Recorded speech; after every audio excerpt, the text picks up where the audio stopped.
자, 소개부터 또 해주시죠. 아, 또. 친히 기회를 드리겠습니다. 뭐, 오늘 사실 뭐, 굉장히 좀 기대가 되는 부분도 있고, 사실 제가 궁금한 것도 많기 때문에, 사실 오늘 제약바이오 애널 이제 강하나 애널님을 지금 모셨는데요. 일단 먼저 인사부터 한번 하실까요? 네, 안녕하세요.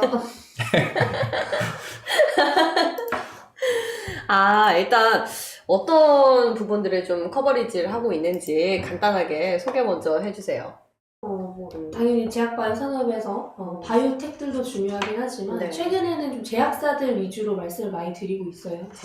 제약사들 중에서 코로나 때문에 실적이 좀 안 좋았던 제약사들 위주로 말씀을 드리고 있는데, 이제 위드 코로나가 되고 리오프닝이 되면은 그때 실적 타격이 좀 있었던 제약사들이 최근에 작년 말부터 좀 올라오고 있는 모습을 보여주고 있어서 그런 관점에서 이제 전통제약사 중에서도 영업력 좋은 회사들 위주로 커버리지를 하고 있고, 그 외에 이제 뭐 우리나라에서 큰 바이오인 이제 뭐 삼바나 아니면 뭐 SK바이오 이런 회사들 커버하고 있고, 그 외에 뭐 바이오텍 중에서도 좀 기술력 좋다고 제가 생각되는 회사들도 좀 많이 보고 있습니다. 지금 잠깐 소개만 해주셨는데 채팅창이 난리가 났어요. 지금 대기 미인이시네요. 미녀 연구원 나오셨다. 마이크를 조금 붙여달라는 이거요? 적이 있네요. 안쪽으로 네. 조금만, 네. 네. 마을못이라서 어떻게 땡겨야 되지? 막 이러고 있었는데. 혹시 우리 과장님이랑 친분이 있으세요? 처음 봬요, 저는. 네, 처음 뵙습니다. 처음 뵙는데 왜 이렇게 부담스럽게 하세요? 아, 그런가요? 그 말을 50%만 줄이겠습니다. 뭐어디랑은 비교되는 것 같아, 지금. 네, 제약바이오가 좋은 건지 뭐가 좋은 건지 네. 모르겠는데 자꾸만 어제부터 긴장을 하시고 우리 방송 전부터 지금 제가 시세만한 얘기까지 들어야 될지 모르겠네요. 네. 전혀 그런 거 아닙니다. 자, 네. 그럼 이제 시작을 해볼 텐데, 네. 사실 저도 진짜 기다렸어요. 왜냐면 제가 한순간 멈춰가지고 거기서 제약바이오의 시간만 멈춘 것 같거든요. 그러니까 제바가 안 가니까 코스닥도 안 가고 이제는 간다라는 얘기가 스물스물 나오고 있는데 전문가로서의 뷰는 어떻습니까? 사실 한 3월부터 가지 않을까라는 말들이 되게 많이 나왔었어요. 네. 이제 뭐 1, 2년 정도 쉬었다 보니까 이제 뭐 금리 인상기랑 겹치면서 좀 늦춰진 경향을 보이고 있거든요. 근데 이제 1월에 JP모건 헬스케어가 대면에서 비대면으로 바뀌면서 이게 또 다시 눌리고, 또 갑자기 바뀌었잖아요. 네, 갑자기 바뀌면서 눌리고, 이제 뭐 오미크론이 너무 세게 등장하면서 또 눌린 감이 없지 않아 있었더라고요. 이제 거기 이제 말씀드린 것처럼 금리 인상기에 뭐 러시아까지 이렇게 터지면서 좀 밀린 감이 없지 않아 있기는 한데, 사실 이제는 제약바이오를 많이 봐주고 계세요. 그 이유가 좀 ABL 바이오처럼 기술력 입증이 좀 된 바이오텍들 같은 경우에는 어느 정도 이제 성과를 보여주고 있고,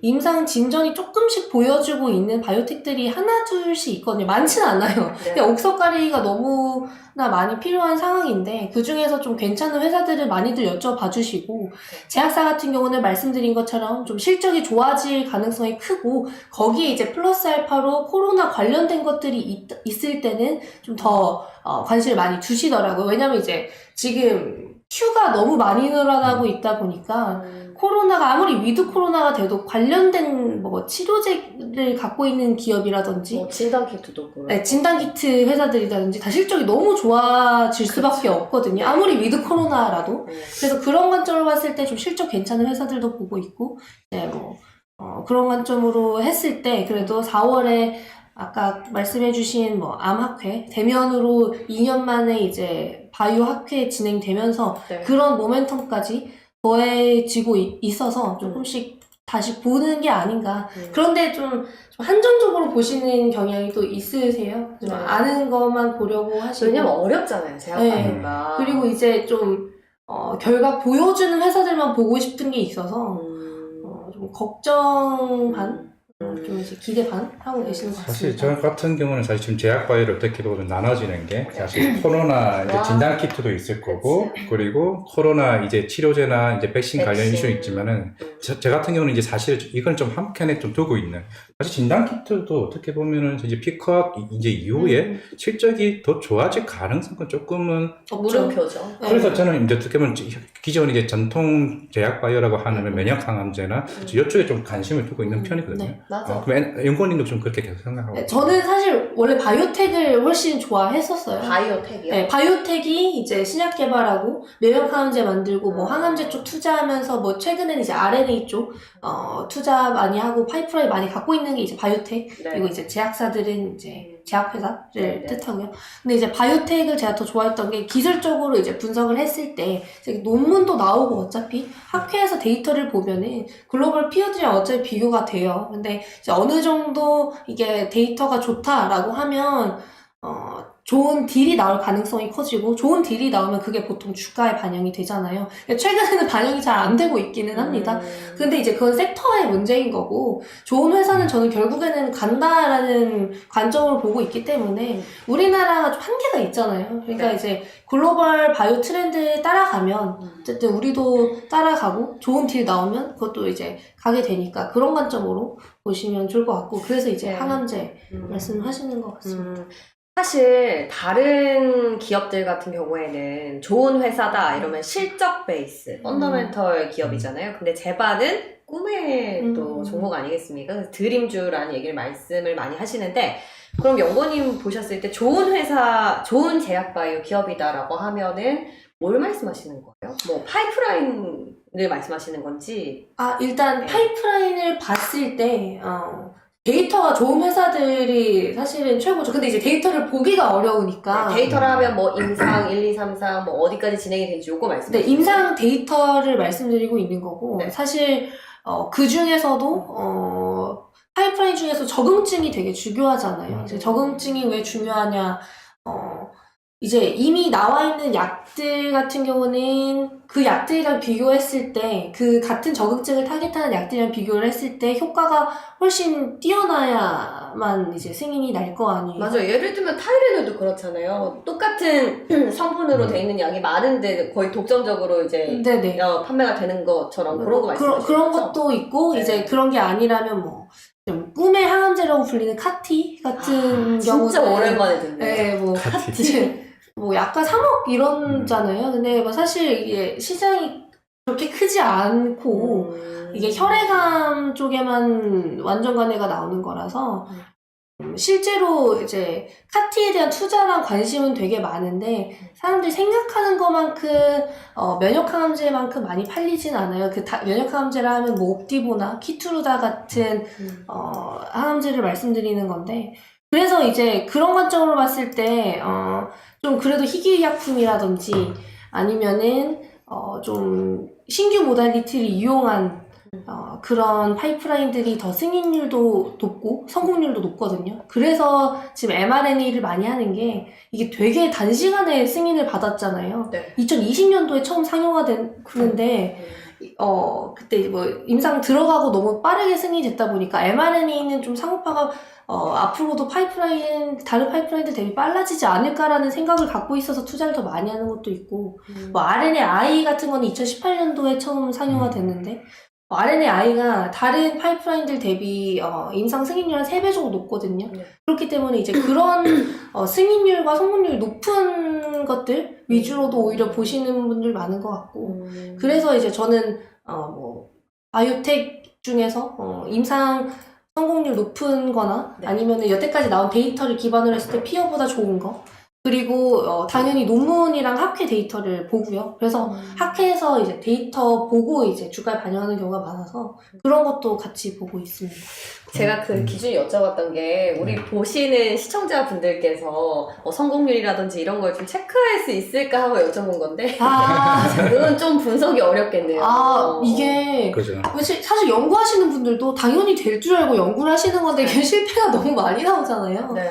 실패가 너무 많이 나오고 이게 임상이라는 게 마음대로 되는 건 아니라서 근데 이제 정말 아닌 것들은 보여요. 보다 보면 저뿐만이 아니라 바이오 오래 하신 분들은 이건 뭔가 데이터가 이상하다라고 하시는 분들 좀 있거든요. 그거 공개 가능합니까 오늘? 뭐 예를 들어 유효성이 안 나오는 데이터, P밸류가 없는데 우리 거에 제일 좋다 이렇게 우기는 바이오텍들이 몇몇 있어요. 아니면은 뭐 데이터가 풀 데이터가 아니라 완전 체리피킹해서 좋은 것만 보여주는 그런 회사들이 꽤 많거든요. 이제 그런 거는 사실 옥석가리가 필요한데 사람들이 야, 이 정도 나왔으면 됐지 하는 경우도 있어서 맞아. 옛날에는 그런 걸로 막 주가 10배, 20배 갔었는데 이제는 근데 그러진 않다라고 말씀드리고 싶습니다. 근데 아까 mRNA 말씀을 하셨는데 사실 우리가 이제 화이자나 모더나 같은 것도 mRNA 백신 기술이죠. 네. 근데 사실 그에 대한 이제 의구심도 좀 많이 나오는 상황이고, 뭐 얀센 같은 경우는 바이럴 벡터고, 최근에 이슈가 됐던 게 합성 항원 백신, 그게 제가 노바백스, 바이오사이언스랑 노바백스. 그래서 노바백스가 안정성에서는 오히려 좋다고 얘기를 하는데, 맞아요. 그래서 제 주변에 화이자랑 모더나 안 맞고 노바백스 기다리셨던 분들도 있거든요. 그래서 아까 말씀하셨던 게 어떻게 네. 빠르게 상용화가 되고 좀 그런 부분이 있는데, 사실 그런 거에 대해서 사실 바이오고 사실 요즘에도 뭐 매주온 같은 이런 이슈가 있던 게 결국에는 이 사고 같은 바이오가 이제 가끔 저도 앵커님이랑 바이오 얘기를 가끔 하다 보면은 강호다 이거 실패하게 되면 주가 박살나는 거 아니에요? 라는 그런 항상 리스크를 가지고 있잖아요. 어떻게 보면은. 기대감으로 가는 종목. 그만큼 RNA도 빨리 진행이 됐던 만큼 거기에 대한 우려는 없는 건가요, 그러면? 사실 저도 처음에 mRNA 안 맞겠다고 노바백스 기다리겠다고 1년 정도 이제 기다리다가 그래요? 결국 맞았거든요. 근데 이제 그게 사실 mRNA라는 기술이 나온 거는 mRNA가 이제 중요하다라고 나온 지는 한 50년 넘었고 이제 mRNA로 개발이 된 지는 20년이 넘었어요. 어차피 네. 이제 mRNA를 기반으로 한 파이프라인이 나온 지는 20년이 넘었기 때문에 그런 관점으로 봤을 때 이제 슬슬 상용화가 될 때 이제 코로나가 터지면서 조금 빨라진 정도지 막 이게 막 처음부터 완전 새로운 기술을 시작한 건 아니거든요. 근데 제가 알기로 제약바이오 쪽에서는 뭐 임상만 떠나서 뭐 여러 가지 절차가 있잖아요. 그런 걸 다 하고 하면 거의 막 50년, 100년 이렇게 걸리는 게 허다하지 않아요? 그거 치고 20년 이러면 좀 짧은 이제 mRNA가 RNA 중에서 네. 단백질 생산용 정보를 담고 있는 유일한 RNA이거든요. 그래서 중요하다고 알려진 지가 이제 뭐 한 60년 넘은 거고, 연구가 된 지는 40년이 넘은 거예요. 네. 그래서 mRNA 기반으로 처음에 이제 시도됐던 것들이 항암제 쪽이었고, 이제 mRNA가 RNA 특성상 너무 불안정하고 이게 분해가 잘 되거든요. 이제 RNase라는 RNA 분해 요소가 지금 우리 손에도 있고 그냥 되게 많아요. 일상생활 속에도 많고 이게 많기 때문에 분해도 잘 되고 내가 보내고 싶은 세포에 전달이 안 돼서 못 만들었던 거지. 이제 mRNA라는 거는 단백질을 만들고 없어지기 때문에 안정성 이슈는 오히려 없는 편입니다. 그래서 이게 그런 관점으로 봤을 때 이슈가 있었던 거지. 코로나 같이 이제 바이러스 같은 거는 이제 바이러스를 대응하기 위한 단백질을 만들어주고 이제 mRNA가 없어지는 거기 때문에 안정성 문제에서 이제는 사람들이 크게 큰 이슈는 없을 것 같다라고 말을 많이 해주고 계세요. 처음에는 이제 처음 접하는 거고 이게 기존 자체에 대한 이해도가 너무 떨어지다 보니까 맞아. 좀 이해를 못한 거지. 네. 사실 뭐 카티도 괜찮다. 카라는 수용체를 처음 접했을 때 그런 부작용 이슈도 많았거든요. 근데 이제 뭐 이점이 훨씬 많으니까 mRNA라는 플랫폼의 이점이 너무나 많기 때문에 네. 이제는 투자랑 관심이 많아질 수밖에 없어요. 화이자만 해도 mRNA를 돈 많이 벌었잖아요. 그러니까 1월에 mRNA 관련된 딜만 4건 했거든요. 그러니까 mRNA를 좀 키우고자 하는 의지를 JPM에서도 엄청 얘기하고 이제는 좀 그래도 많이들 믿으시는 게 아닌가라고 보고 있습니다. 근데 연구원님은 이제 저희 리포트를 보니까 이번에 글로벌 바이오 트렌드로 mRNA가 아니고 RNA를 꼽으셨던데 이게 뭐 같은 결에서 보면 됩니까? 아니면 좀 다른데 굳이 RNA를 꼽은 이유가 있나요? 이제 RNA가 네. DNA랑 다르게 종류가 좀 많아요. 기능이 너무나 많아서 DNA는 그냥 유전 정보를 그쵸. 담고 있는 유전자 그 자체라고 하면 이제 RNA는 유전 정보를 어떤 식으로 기능을 할지를 정해주는 역할을 하기 때문에 mRNA 말씀드린 것처럼 단백질 생산용 정보를 갖고 있는 mRNA는 결국에는 그냥 단백질을 만들고 없어지는 역할을 하는 거고 RNA라는 현상을 유도하는 siRNA, mRNA 같은 RNA는 RNA 간섭이라고 불려요. 이제 RNA 간섭이 뭐냐면 mRNA 결합해서 단백질을 억제시키는 역할을 하는 거거든요. 그러니까 mRNA 역할이랑 반대되는 역할을 하는 RNA인 거죠. 근데 다 이제 RNA이기는 RNA인데 이 RNA라는 많은 기능 속에서 이제 mRNA랑 RNAi 현상을 유동하는 siRNA랑 mRNA가 가장 투자랑 관심을 많이 받고 있거든요.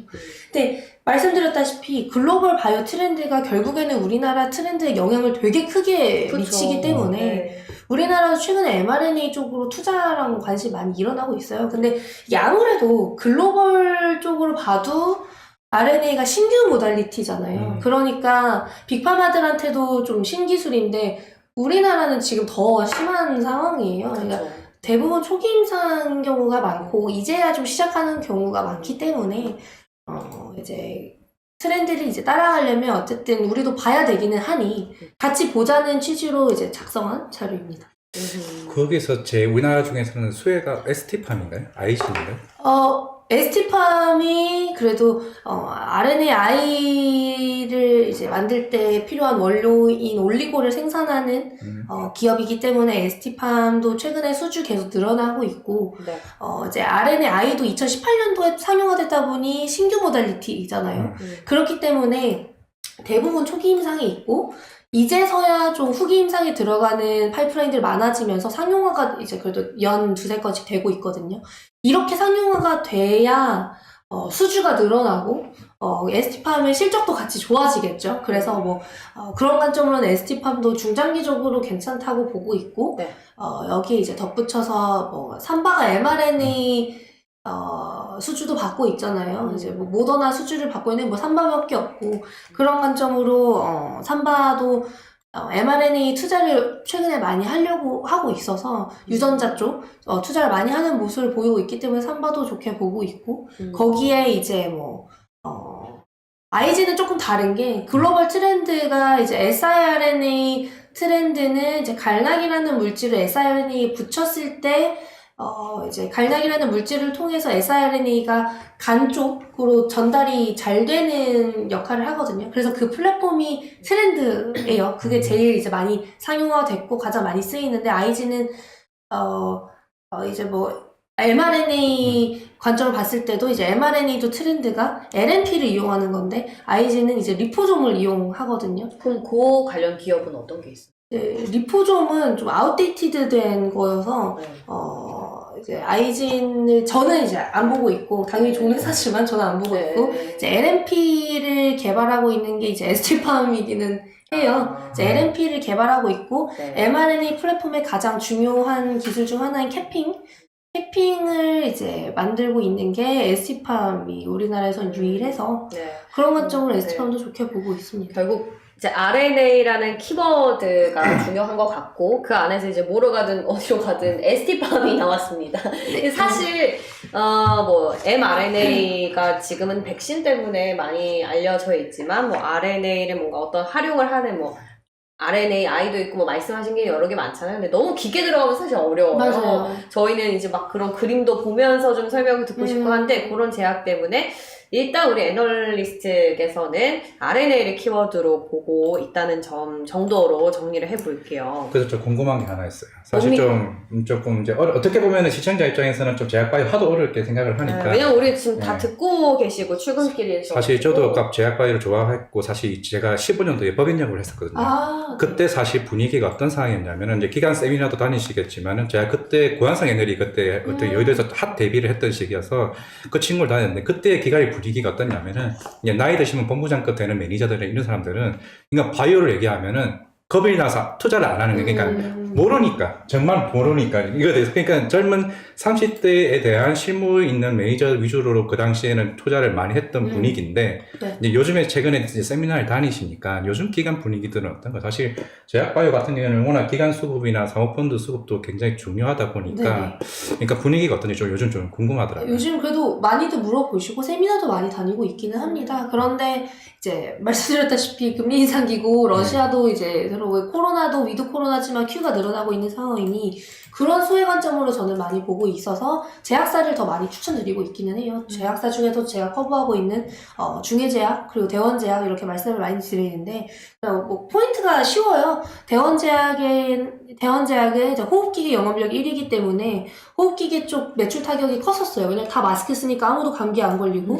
로컬 의원 아무도 안 가고 그렇게 되니까 매출 타격이 컸었는데 그런 부분이 이제 실적 회복이 보여지고 있고 최근에 콜대원 품귀 현상 엄청 많이 일어나고 있거든요. 그래서 공장도 1교대에서 2교대로 바뀌면서 콜대원도 많이 팔리고 있고 거기에 이제 코로나 치료제 임상 이상 들어가는 게 이제 앞두고 있어서 그런 것좀 봤을 때 이제 코로나 치료제는 플러스 알파 거기에 이제 실적 회복폭 커질 대원제약 같이 보자라고 말씀드리고 있고 중해제약 같은 경우는 악템라라고 코로나 중증 치료제 있어요. 이제 류마티즈 관절염 치료제인데 지금 중해제약이 독점 판권 갖고 있습니다. 그래서 이제 악템라만 해도 작년 상반기에 월 매출 13억이었는데 12월만 해도 27억이었거든요.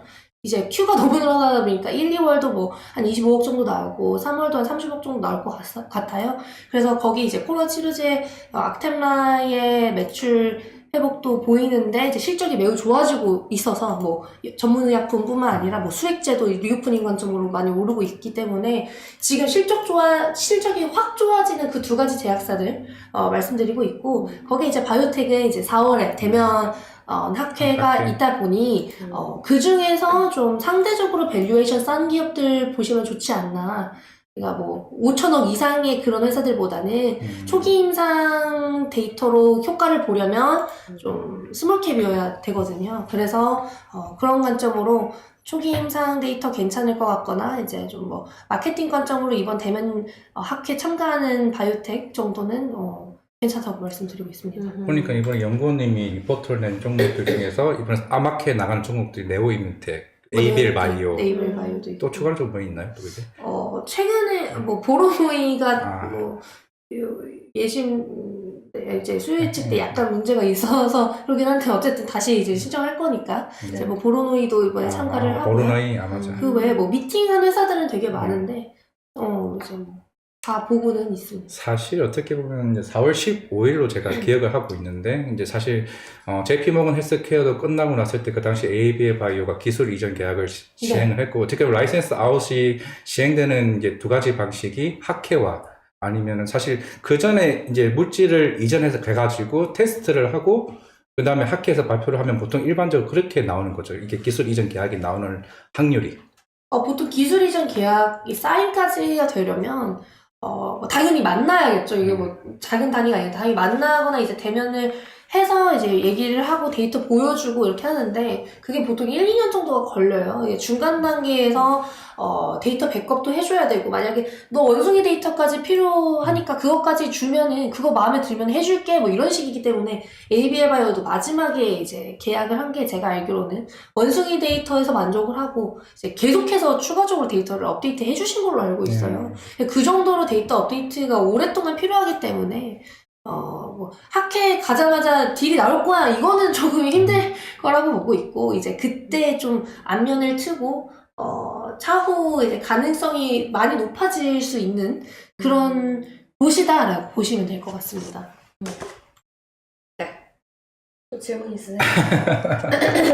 네. 잠깐만요. 이게 저희가 댓글창을 보면서 하고 있는데 푸른 하늘님께서 하나님. 하나님. 네,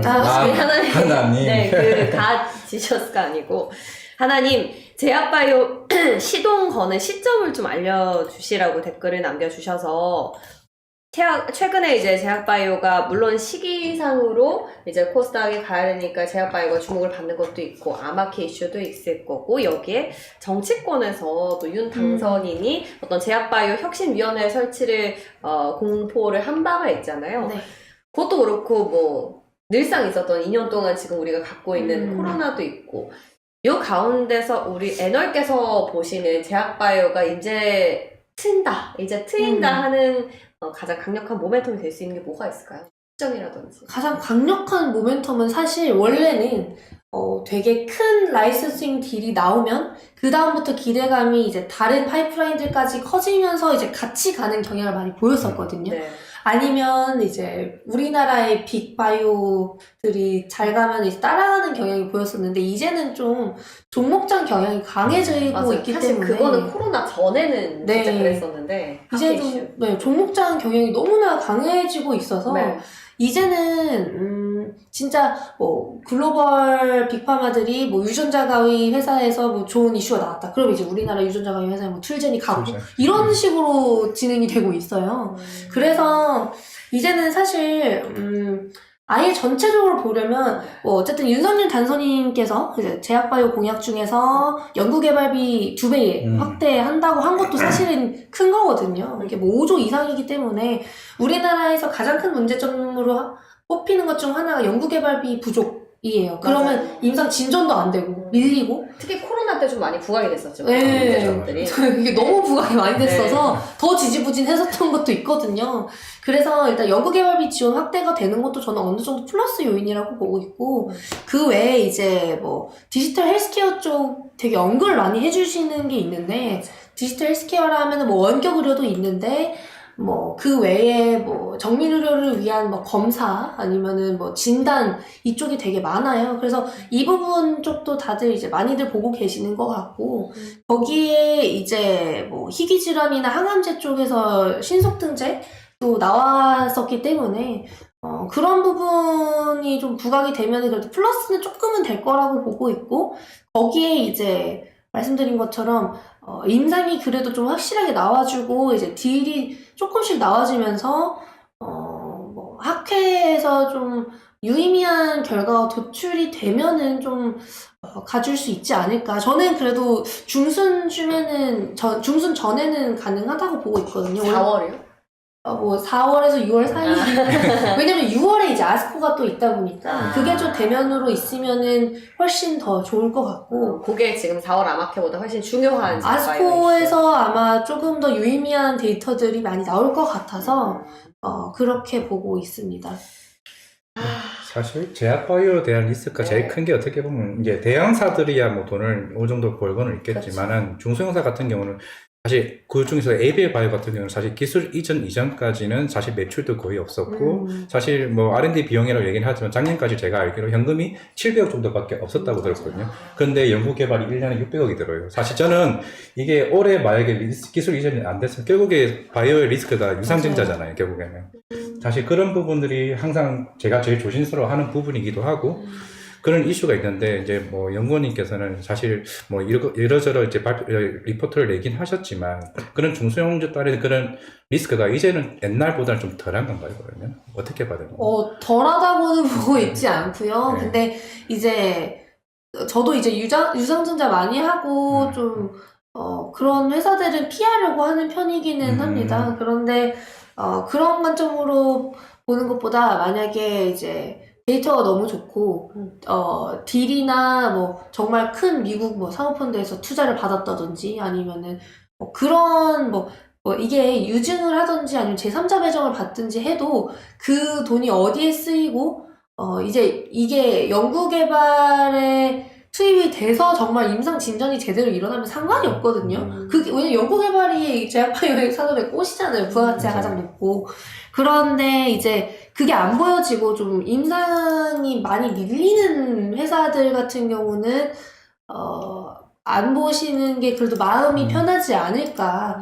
그리고 이제 말씀하신 저는 ABL 바이오도 엄청 좋아하는데 ABL 바이오 같은 경우는 그래도 어느 정도 데이터가 입증이 된 거잖아요. 그리고 지금 파킨슨 치료제로 한 거 말고도 파이프라인 좋은 게 많아요. 그러니까 연구개발 이력이 좀 있고 그래도 FDA 좀 이력이 있는 회사들은 가능성이 높기 때문에 뭐 SK바이오팜도 제가 되게 좋아하는데 SK바이오팜도 맞아요. FDA 승인을 받은 이력이 있어서 그런 회사들은 좀 차후에 그래도 가능성이 더 있지 않나라고 보고 있습니다.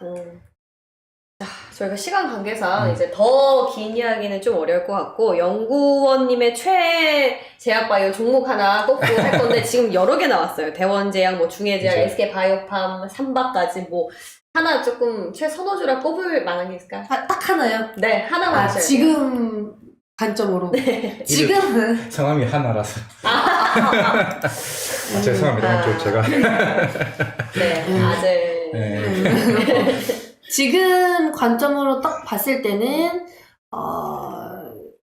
좀 중해제약이 싼 게 아닌가 아, 중에 아, 보고 제가 있습니다. JW 중해제약. 왜냐면 중해제약이 이번 연도 가이던스 최대 7천억에서 이제 영업이익 800억까지 가능할 수 있다라고 했거든요. 그러니까 그게 상단이기는 한데 그래도 저는 650억에서 800억 사이는 나올 수 있다고 보고 있어요. 영업이익이. 근데 그렇게 되면은 얘네가 YY로 그래도 또 몇십 배 이상이기 때문에 작년에 흑전했거든요. 그러면서 이제 좀 실적이 확 좋아지고 있고 여기도 AI 플랫폼을 기반으로 한 알고리즘이 있어서 그걸로 여태까지 10개의 물질 찾은 것 중에 2개는 라이선스 아웃하고 1개는 이제 좀 진행을 하려고 노력하는 중에 있거든요. 그러니까 그만큼 빅데이터 알고리즘이 어느 정도 이제 인정이 된 거잖아요. 2개를 이미 애로 했다는 거는. 그래서 이제 그런 관점을 봤을 때도 좀 플러스 알파가 있지 않을까 보고 있습니다. 중해제약 지금 기관이랑 외국인 쌍끌이 매수 또 들어오고 있네요. 쌍끌이네. 네. 오, 좋네요. 좋다. 네, 공부해봐야겠어요. 중해제약 한번 지켜보겠습니다. 자, 오늘 참 제약바이오 어려운데 그래도 쉽게 딱 모멘텀도 정리를 잘 해주시고 거기에 최선호주까지 하나 뽑아주신 우리 강하나 애널리스트 여기서 인사드리겠습니다. 고맙습니다. 네, 감사합니다. 감사합니다. 더 많은 영상을 보고 싶으면 이쪽, 구독을 원하시면 이쪽을 눌러주세요.